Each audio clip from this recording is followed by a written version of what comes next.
A mis hermanos, espero que se encuentren súper, pero súper bien.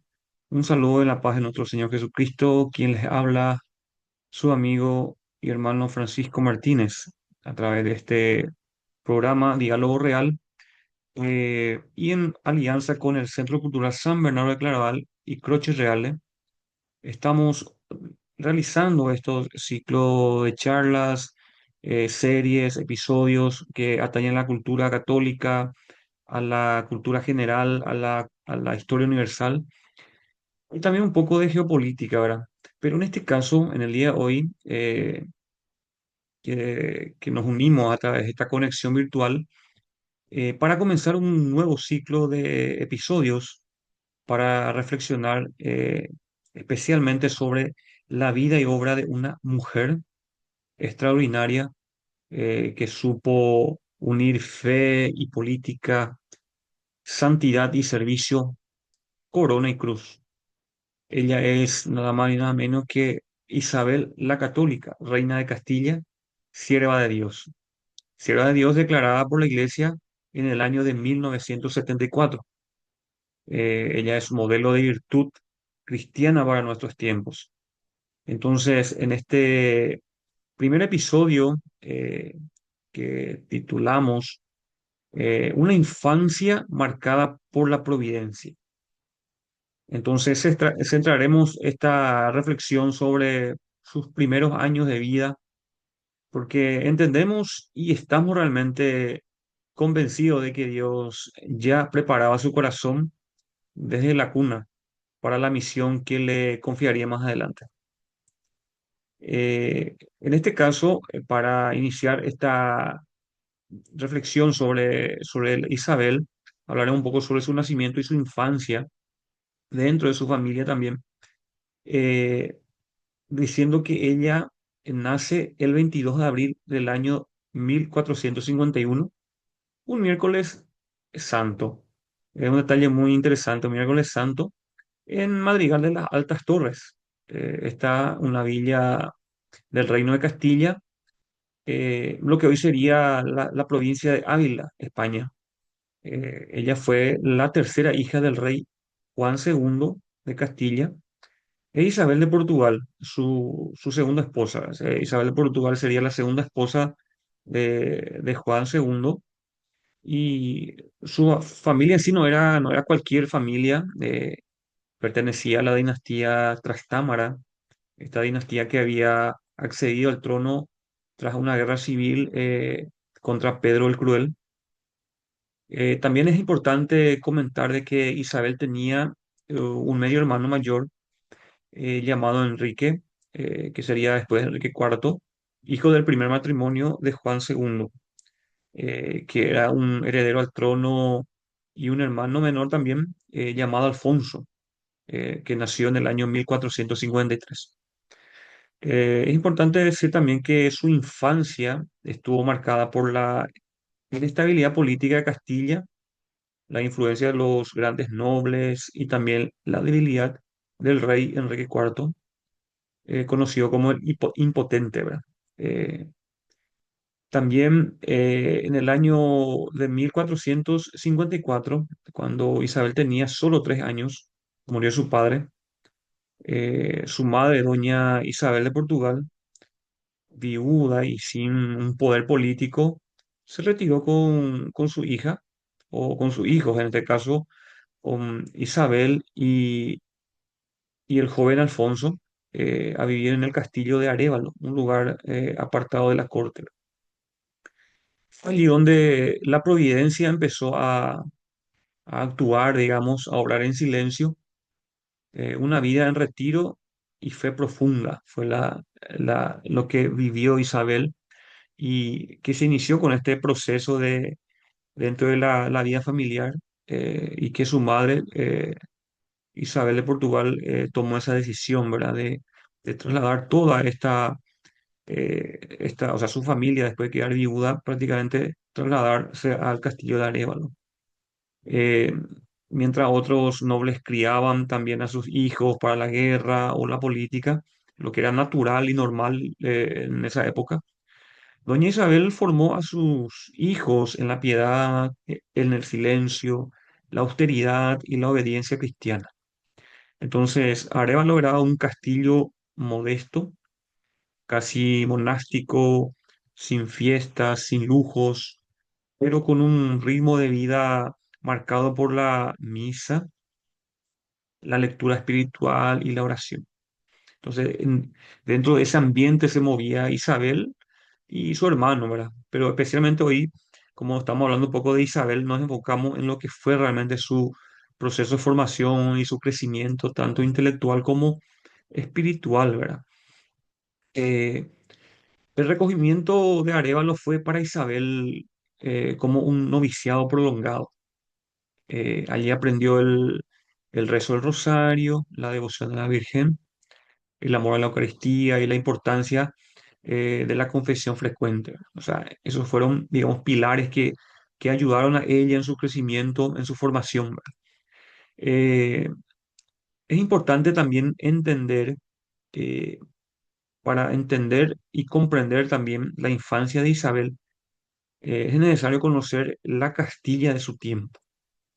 En este caso, Castilla era un reino vasto, el más grande de la península ibérica, pero fragmentada por luchas internas entre nobles, crisis económicas y con una monarquía débil y manipulada.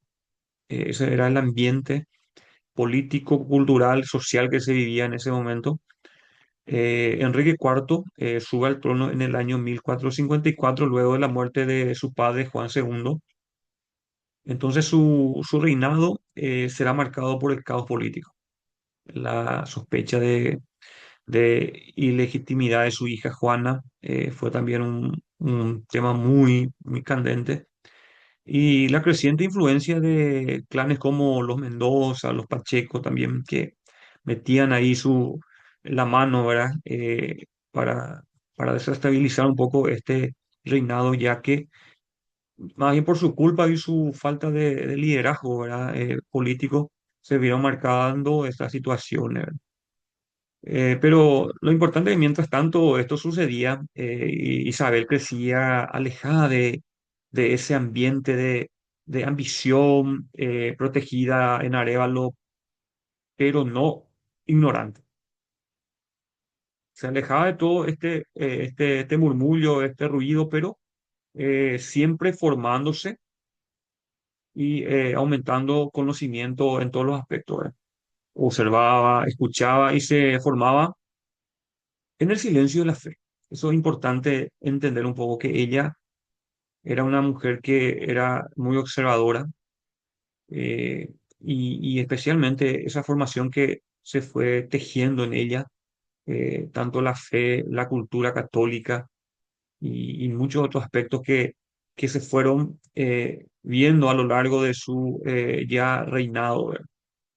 Entonces, siguiendo con su rutina de crecimiento espiritual e intelectual, leía, por ejemplo, vida de santos, meditaba los santos, y tomaba decisiones personales, por ejemplo, como el ayuno y la penitencia desde muy joven, sin obligación de nadie. Era una decisión que ella misma tomaba después que ella meditaba y leía la vida de santos, reflexionaba mucho sobre eso. Entonces, eso llevaba mucho a estas cuestiones personales que hacía tanto el ayuno como la penitencia.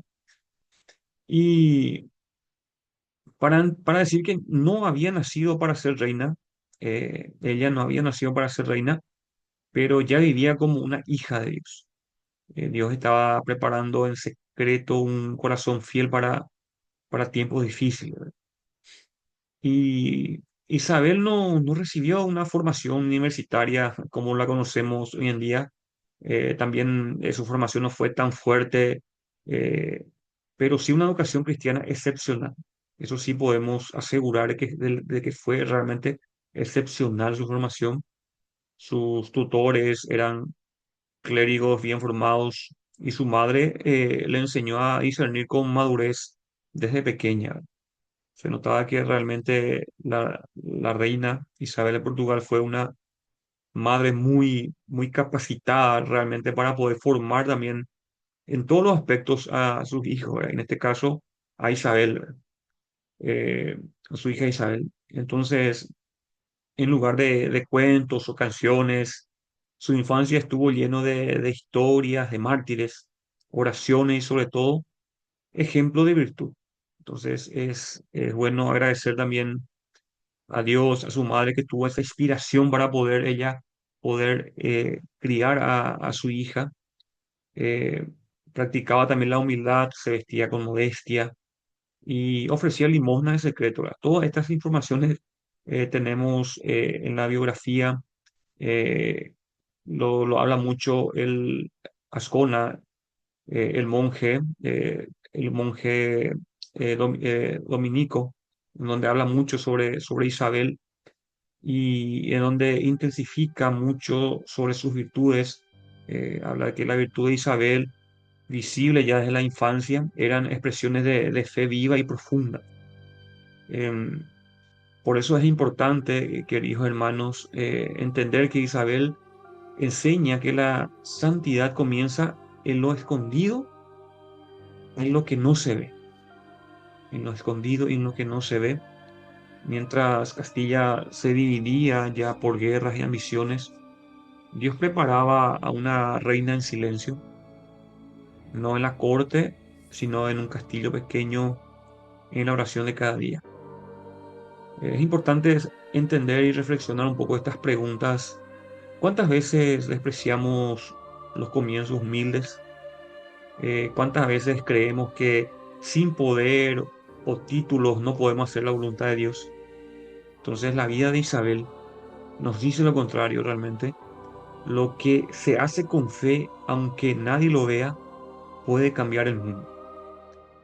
Entonces, que su ejemplo nos anime a formar a nuestros hijos, nuestros jóvenes y a nosotros mismos, ¿verdad? En esa misma fe firme, paciente y confiada. Eh, Estamos cerrando por hoy, entonces en nuestra próxima charla veremos cómo Isabel, desde esa fe profunda, llegó a ser una reina según el corazón de Dios, gobernar no para sí misma, sino como sierva del Señor.